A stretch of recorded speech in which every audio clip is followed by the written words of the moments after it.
We're good? Okay.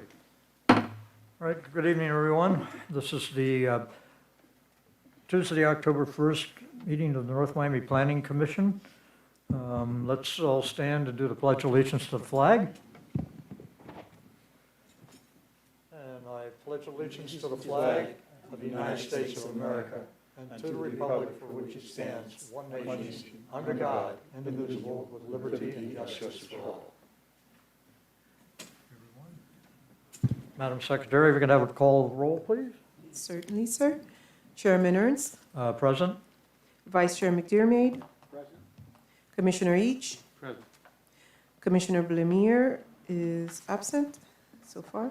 Commissioner Seafried is absent. Commissioner Clark is absent. Is that excused or And- absence? Mr. I'm Clark? sorry? Is that an excused absence for Mr. Clark? No one is excused today because All right. I was They not all- notified by anyone. Okay, Yes. Commissioner Bob. And Commissioner Besson. Present. We have a quorum. very good. Do we have any amendments to the agenda? None? Very good. And so, do we want to continue our discussion on the? I'm sorry. There's just one thing I wanted to make note of. In the package that was posted, the floor plan is incorporated in your package, but Correct. everything had already been printed, so you'll notice that I put the floor plan Yes, to the side. great, That's thank all. you. So, in communications, we want to continue our discussion on the next planning meeting, or are we not, have we resolved that? Or staff, what is? But first, I think we have to Decide. do the approval of minutes. We missed the approval of minutes. Yeah, you're right, I'm sorry. So, not my fault. I That's okay. move for approval of the minutes of the September 12th, 2024 minutes, and then the approval of the amended minutes for July 2nd, 2024. Let's move on the first minutes of September 12th, 2024. So moved by Mr. McDermott. Mhm. All right, do I hear a second?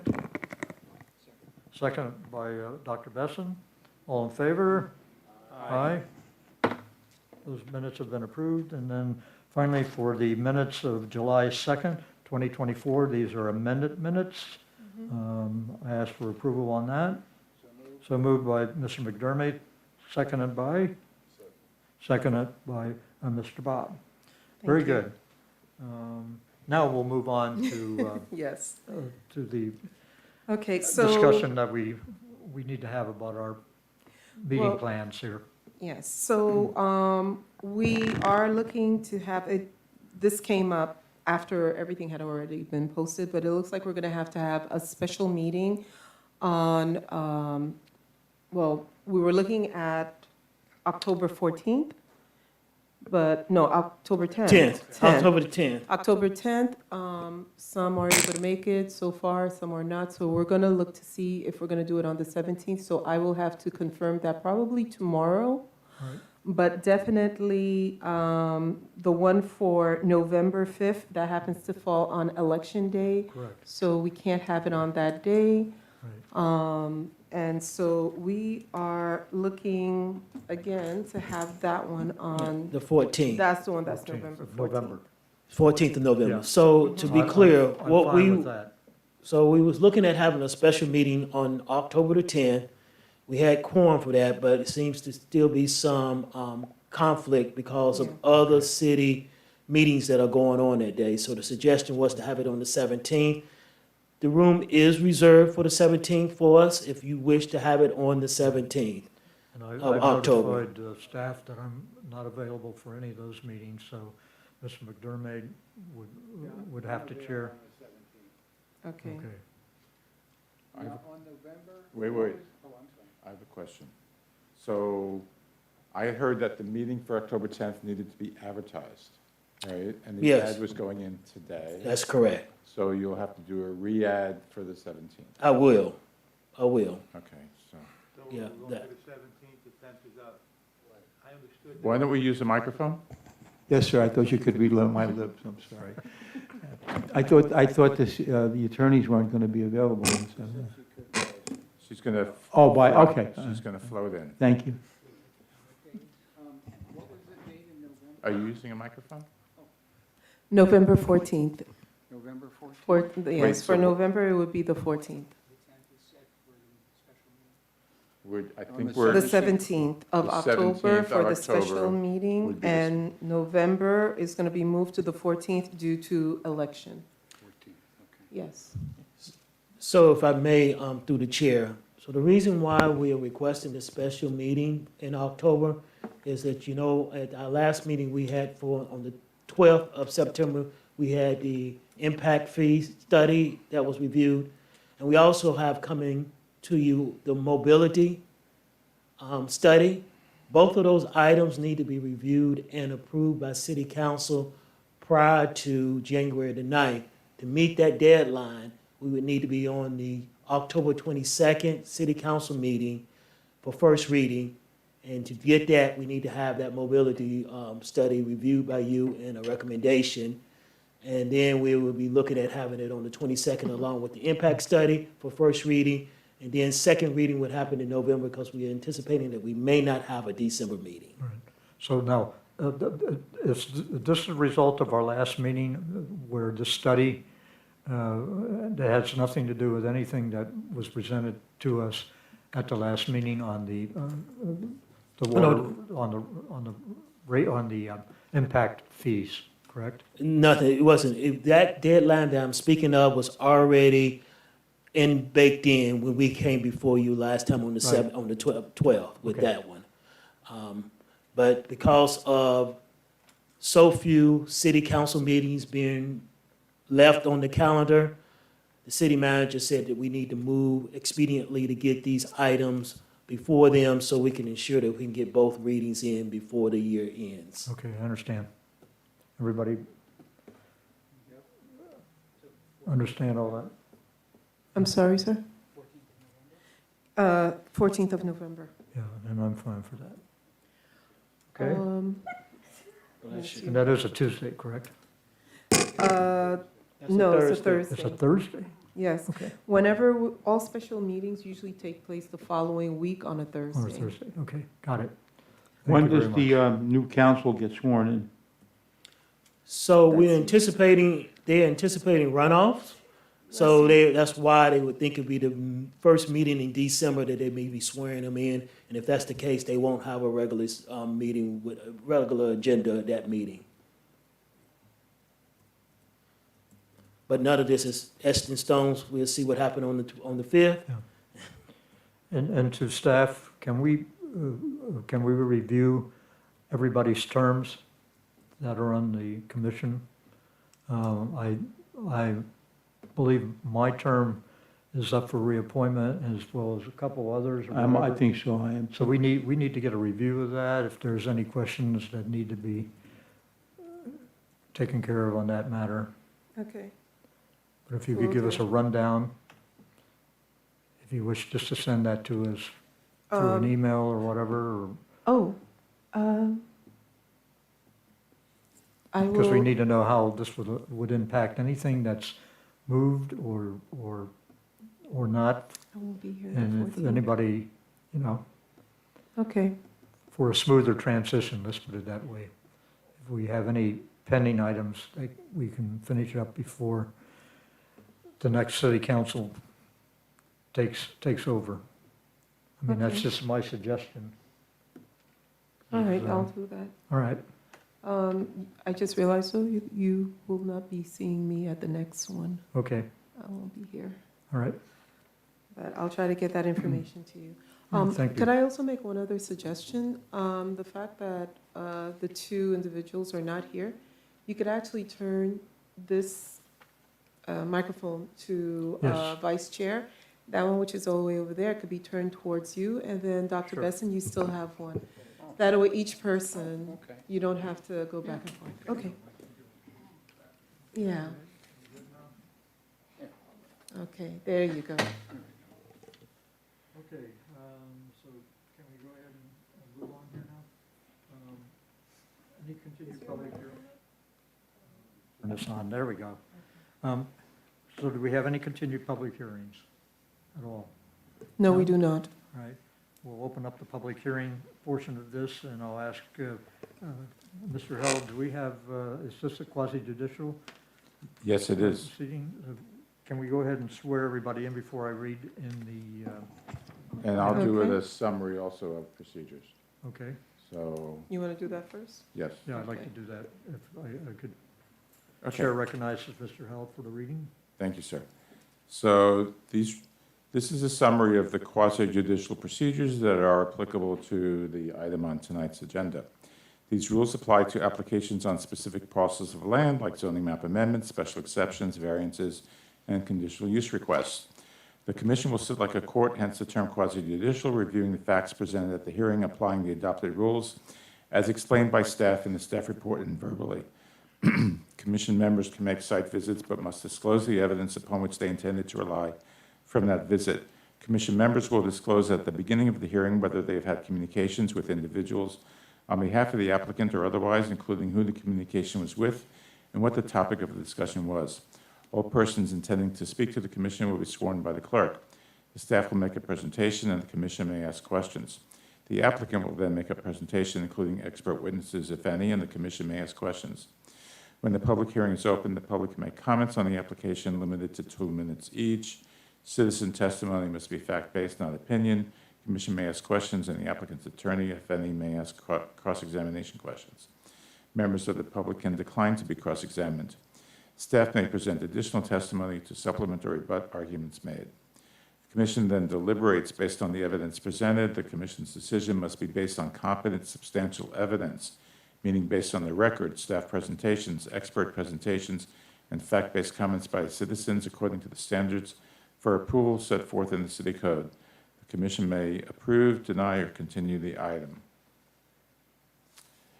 So while staff previously read into the record, emailed, or mailed comments or letters, since the letters are not competent substantial evidence, for example, if not sworn testimony subject to cross-examination, the board's decision cannot be based on what is contained in the comments or letters, but they can be used to identify issues and help identify sources of information that do contain competent substantial evidence upon which a decision can be based. Written comments or letters submitted before the meeting are part of the record and available for review by the commission or board. We don't have, so. Lastly, we ask each of you to treat this proceeding with respect and proper decorum, no calling out, interrupting speakers, or disrupting the proceeding. Please give this proceeding the same dignity and respect as if you were in court. Disruptions are prohibited and enforceable pursuant to the city code. Please also silence your cell phones. Thank you. Thank you, Mr. Held. At this time, I would like to go ahead and do swearing in, since this is quasi-judicial.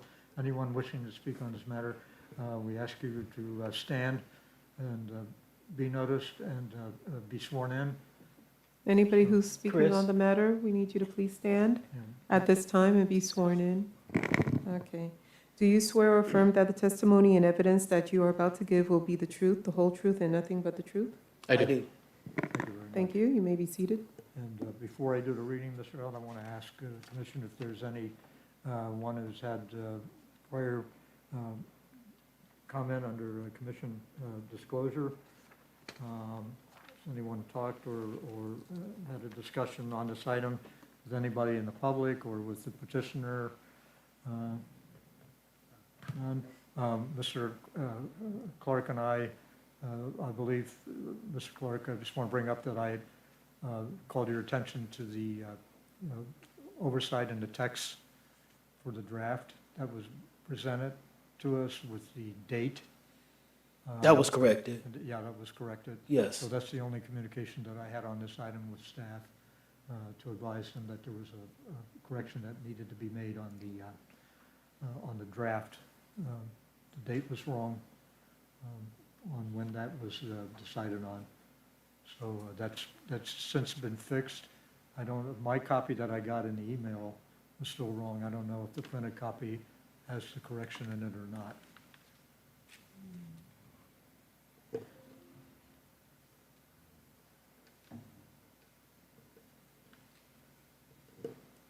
I believe it was on, in section, it's on the second page of the resolution in that draft, where the date was said that the public hearing was held on July 2nd and found to be consistent with the plan and keeping with it, and then recommended the approval to be moved to the mayor and city council, which of course that didn't happen. And so I wanted to Yeah, make sure that was corrected, that language was corrected. So it would need to be updated. I'm seeing that the text that was uploaded with the, on the city website still shows July the 2nd. And I changed it to this date because this is where the action would take place today. Right, assuming, on the decision tonight too, by the way, correct? Yes. And then that would be corrected at that time Yes. also. All right, very good. And the other corrections that was brought to my attention by May Chairperson, by Chief Each, is that the Northwest 24th Street should actually read Northeast 24th Thank Street. you for catching that, Chief Each. And that is, I show that under concurrency section, road. All right, It has Northeast 125th Street and Northwest 124th Street. That should be northeast. And the other section that I saw it in is in staff analysis, number 5. It's also showing that same delineation, northeast 125th Street and northwest 124th Street, and it should be northeast 124th Street. so noted, thank you. And that should be it, sir? Yes. Thank you very much. So, let me go ahead and read in the, tonight's item. It is PC 17-97. This is a resolution of the mayor and the city council of the city of North Miami, Florida, approving an application for a conditional use permit in substantially the attached form for the conversion of 103 dormitory units to residential dwelling units for purpose redevelopment consisting of 4 apartment buildings that are comprised of 60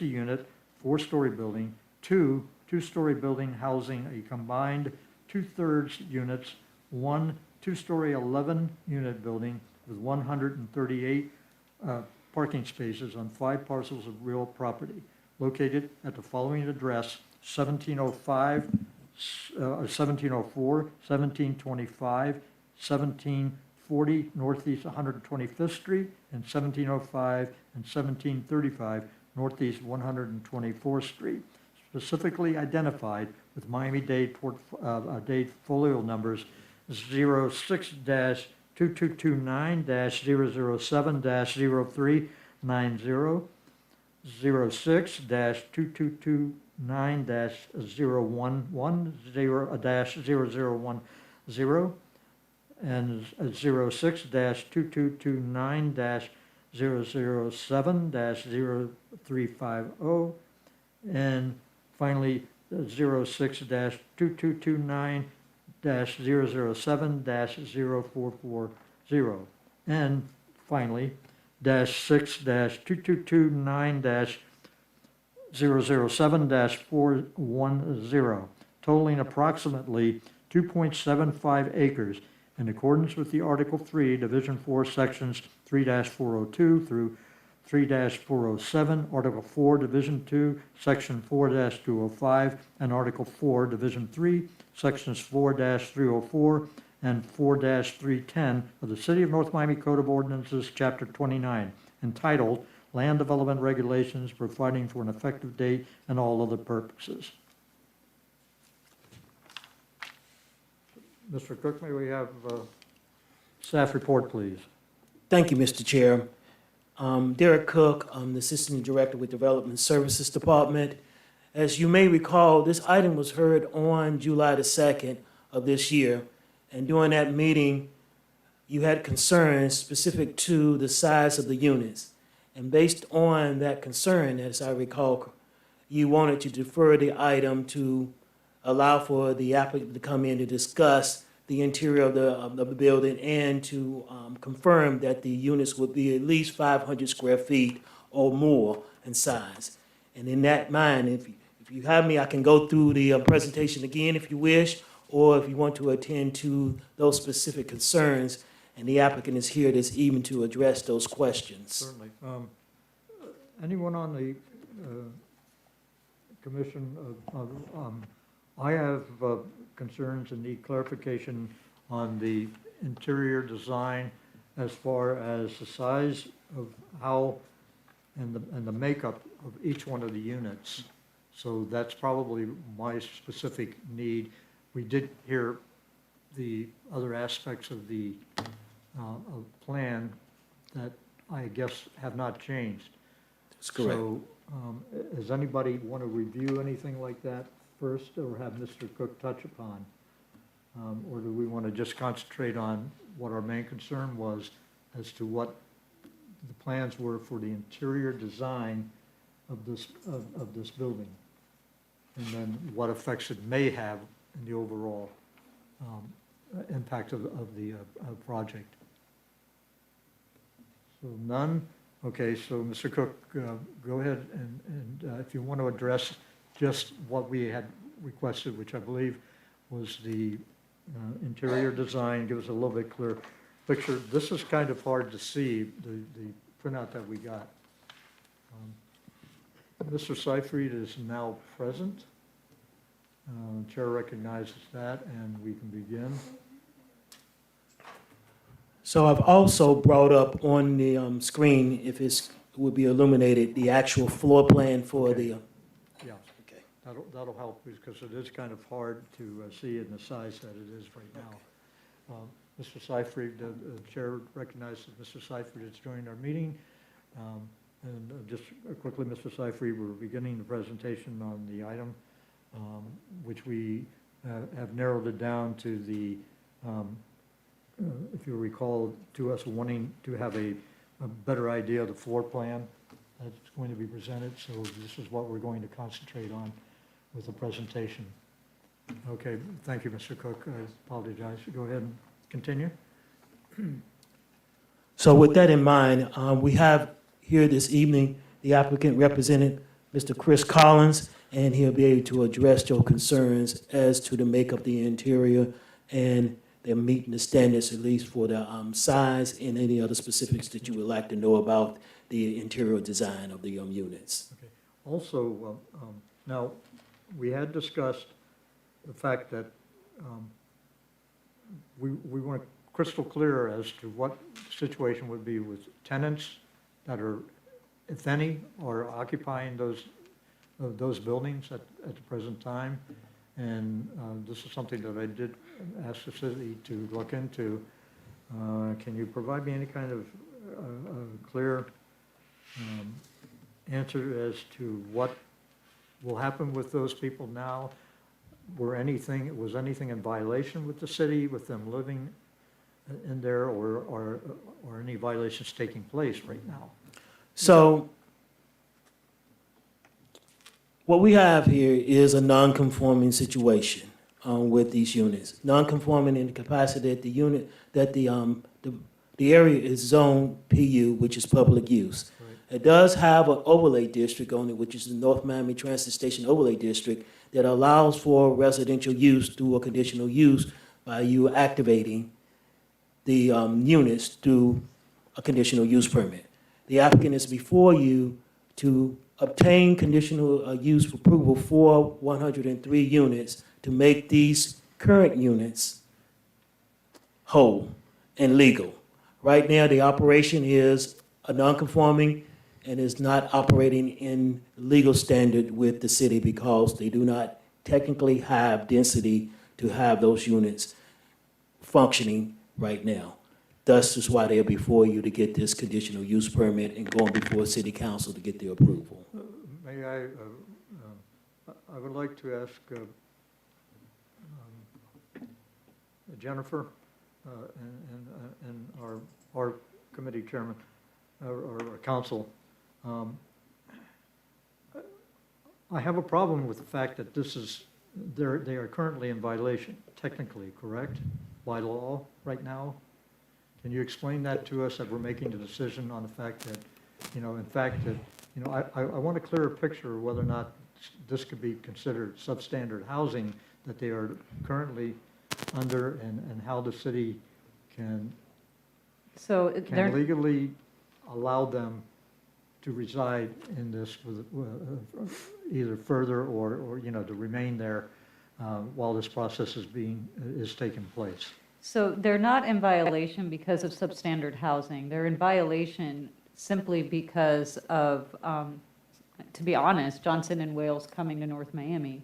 These were existing buildings before Johnson and Wales ever came into existence. They were being leased out and rented for many years. Johnson and Wales came here and, as part of their campus master plan, made these dormitories, and the zoning followed Johnson and Wales. Now that Johnson and Wales left with very little notice, and we didn't have the ability to transition the zoning for that area, these are the same units that have been there since they were built, being used for the same purpose. It's my understanding that primarily they were dormitories, but there was also residents were not restricted from also renting in some of these dormitories. I don't know the story on this exact building, but I wouldn't call it substandard housing. It's always been considered apartments available and allowed for use in the community. It's just a zoning issue. So but these buildings did undergo inspection by the city, routine inspections, I guess, that. Minimum housing, every year, any multifamily dwelling is required to go through a minimum housing inspection. So that's why I said, when you say violations for substandard housing, those are the type of violations that I would be thinking of, and that's not the case here. The case here is it's an adequate unit, it's just not zoned correctly because there's no students left to be Certainly. inside of that unit. So, I mean, if we want to, on a sticking point or whatever, technically, if somebody's living in a overlay district that they are living in a non-conforming house, that would relate to this, even though it's, we can't kick them off the Correct. property. Correct. I That's what I think there's wanna make probably sure. a lot of businesses and a lot of personal properties that people are residing in that are non-conforming uses. Right, you can't really kick don't- anybody out for that. Correct. It only becomes an issue once that use is abandoned. All right. And that's the issue that this property unfortunately has inherited, that original residential use was abandoned when it became a dormitory. And now it's no longer a dormitory, so what is it? Right. Because it's not zoned as residential, it's zoned as PU, but there is an opportunity to allow it to be residential by granting this CUP. So now, in the construction phase or the remodeling phase, which I'm sure that will take place, and the petitioner will probably explain that further. I just want to make sure that current residents, we need to find out if they'll be displaced or if they in fact should not be living there while this is taking place, or if they can live there. I think we all would kind of like to get a clearer picture on how this will take place, so if, So to the chair, and if I may, augment what the deputy city attorney said. This process, to your concern about substandard, would not be a process that would have cured a substandard situation. That is a housing building issue that they would have to address if that was the case. And we would not be bringing that before you without that being done. This is to what the city attorney stated, is a review. They have to go through a building review every year, and they also have to do their 40-year review as well. It doesn't exempt them from those type of standards. This is just to make them whole so they can legally operate as residential units. so technically, if it could be the same if an apartment building that's currently occupied wants to do renovations, those residents would not necessarily have to move out if they want to come in and do renovations. I mean, I'm looking at this for the fact that will their life be interrupted with them doing construction and everything else, and, you know, what's the plan for dealing with residents that are there if in fact they want to come in and do massive renovations or improvements to the property? I'm a little, not concerned, but I'm not knowledgeable on how that So- can be handled. So if I may, through the chair, considering that scenario, let's say if they did not have to go through a conditional use permit and we had an apartment building that I wanted to come in to renovate, and you had people existing in it, that would be the issue that you're bringing up would be there for that renovation, as well as if they wasn't coming in to do renovations here. I will leave it to Chris to speak to what level of renovations will transpire and how they will conduct dealing with the existing tenants within the building, things to that effect. Yeah, And- that's going to, I think, all of us, probably our decision on how to move forward with this if we know the situation with the residents. So Chris, if you may, I'm sorry with all the questions, but we needed to get some clarity that we did not get the last meeting, unfortunately, because there was nobody here to represent the company you're representing. So I turned it over, and if you could introduce yourself and give us your name and address. Thank you, Chair. My name is Chris Collins with Urban Design, offices at 666 Northeast 125th Street, North Miami, just a block away. So to answer a couple questions that have been presented, there is 103 multifamily units. Only 3 of them are studios at approximately 520 square feet. 92 of the 103 units are 1-1s with an average size of 750 square feet. And there's 8 2-2s, which have an average size of 1,050 square feet. So the 1 and 2 are pretty generous size, and as I Do mentioned, these exist now, or is this the plan? I'm gonna get to that 1 second. Right. So can everyone see this plan here? If not, I have papers I can hand Yeah, out as we're well. kind of following along here. Okay. So the building that's to the far north is a 4-story building. That building actually was built by Johnson & Wales as a dormitory building.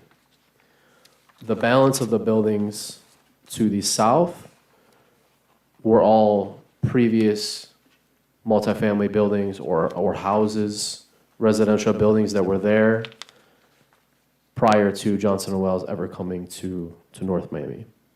So my client purchased this assemblage of properties when the Johnson & Wales school left. So the building to the north, as I mentioned, was an existing dormitory building. Our client did pull a building permit to modify those units, and there was a number of dorm units that had to be converted, like, for example, 2 dormitories into 1 apartment.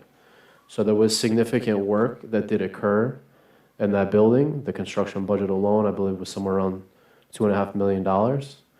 All of that work was completed, completely brand new gutted units, all new floors, kitchens, bathrooms, essentially brand new units. And all of that was permitted through the city. The balance of the buildings were former apartments. So the only thing our client did was flooring, kitchen cabinets, renovation. There was no need to move any walls or do any significant work because, as the Madam Attorney had pointed out, those properties were built previously as multifamily unit buildings. All of the units meet current Florida Building Code or city criteria in terms of the minimum square footage. As I pointed out, a majority of the units, 100 of the 103 units are greater than 750 square feet, which is fairly generous in today's standards. So to address your question about anyone being displaced or renovations or physical work, there's no proposed physical work. Our client did all of that work before anyone moved in. So there's no one that's being displaced or moved out, or that work actually already has occurred. It's not to say something couldn't happen in 10 years or down the road. There may be other renovations, but significant expense was completed once our client bought the property to avoid exactly what you're describing. There was no one displaced. All of that work has already occurred. You understand that none of this was presented to us at the last meeting. and we couldn't I understand. vote. I'll take full responsibility for that. I had a personal emergency come up, and I had to send a colleague of mine who was unprepared, and I apologize tremendously for that. Okay, we did put them under the microscope, unfortunately. Yeah, I had to buy him lunch the next day. But, well explained, sir. Okay, this is a public hearing. Anything else you want to add, sir? Happy to answer any other questions that you have. Okay, I have to open up the public hearing for Of record. course, sure. Public hearing on this matter is now open. Anyone wishing to address this item, please come forward. Seeing none, okay, public hearing is now closed. And we'll just turn this over to questions from the commissioners. Anybody have any concerns or clarifications? Yes, sir. Mr. Besson? Yeah, I would just like to know how many units are occupied at this time in that first building, your north building? Just out of curiosity. To my knowledge, all of the units are occupied, maybe a vacancy here or there, but they've all been occupied. Okay. And you said there was numerous two-bedroom. Okay, I see it here. Majority one bedroom. 92 of the 103 units are 1-1s. Okay. Average unit size 750, 8 2-2s at 1,050, and 3 studios. Pretty good size. Okay. I don't have any further questions. Okay, thank you. Seyfried? No, I have no questions, everything has been answered. Obviously, the buildings were vacant and renovated during the time of vacancy. Which we know, yeah, which I'd like to point out that we did not. And so, Microphone, Mr. Microphone, Seyfried. sir. has met his burden of proof. Mr. Seyfried. Oh, sorry, we weren't on. All right, thank you, Mr. Besson. Again, I have no real input on this one because you've answered the questions. None of the residents were displaced. They all moved in after the renovations were completed. The floor plans look respectable. I think this should move ahead. Okay, very good, thank you, sir. Mr. McDermott, No questions? all right, Mr. Bob, No questions. and Mr. Each. Thank you. Just one question, I'm a little bit confused. I walk by there every day. I was reading your letter dated March 14, 2022, and you were requesting, in addition, the former school initiated a process to vacate northeast 125th Street. We would like to inquire where the previous owner left off in vacating the street and the next steps necessary to potentially vacate the street as originally proposed. Wasn't that vacated? Isn't that the one behind the gates? Yes, And that's with all the brick pavers out there? exactly. I So, thought that was already vacated. so the school vacated the road, but they never recorded the transaction or the deed.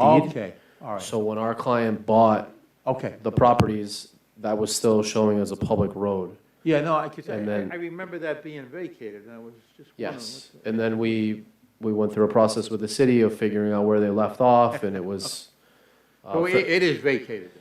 It is vacated, yes. Okay. Yes, All right, I thank you, that's the only question. Yeah, yes. it's a nice appearance too, it really is.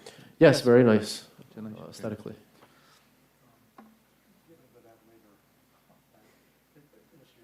No, I'm satisfied with your presentation. Like I said, if we had all these facts at the last meeting, we would have had a clearer understanding.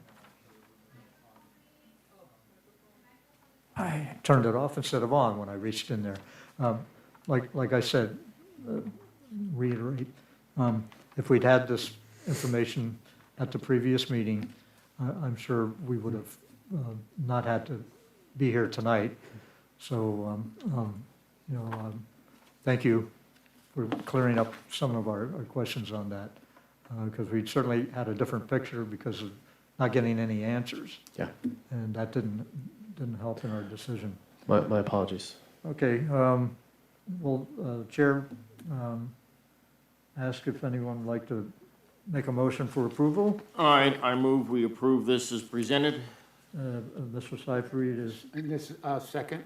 Mr. Seyfried moves for approval of the item, seconded by Mr. McDermott. All in favor, we'll do a roll call on this real quick. Okay, Chairman Ernst, Yes, Vice Chair McDermott, Yes. Commissioner Each, Yes. Commissioner Seyfried, Yes. Seyfried. Commissioner Bob, Dr. Benson? and Commissioner Besson, Yes. Okay, the item moves unanimously. unanimously. Thank you so Thank much. you very much. Thank you. Thank you, Derek, for getting, helping us with the clarification on some of those items. So at this time, ask if we have any committee reports from staff? Anything? Nothing? No. Any old business left over? None? A new business? We've already discussed the meeting, had communications on that upcoming meeting. I don't see any other items, so I call for adjournment. So move. Moved by Mr. McDermott, seconded by I second. Mr. Seyfried, seconds it. Thank you very much, gentlemen. We are done.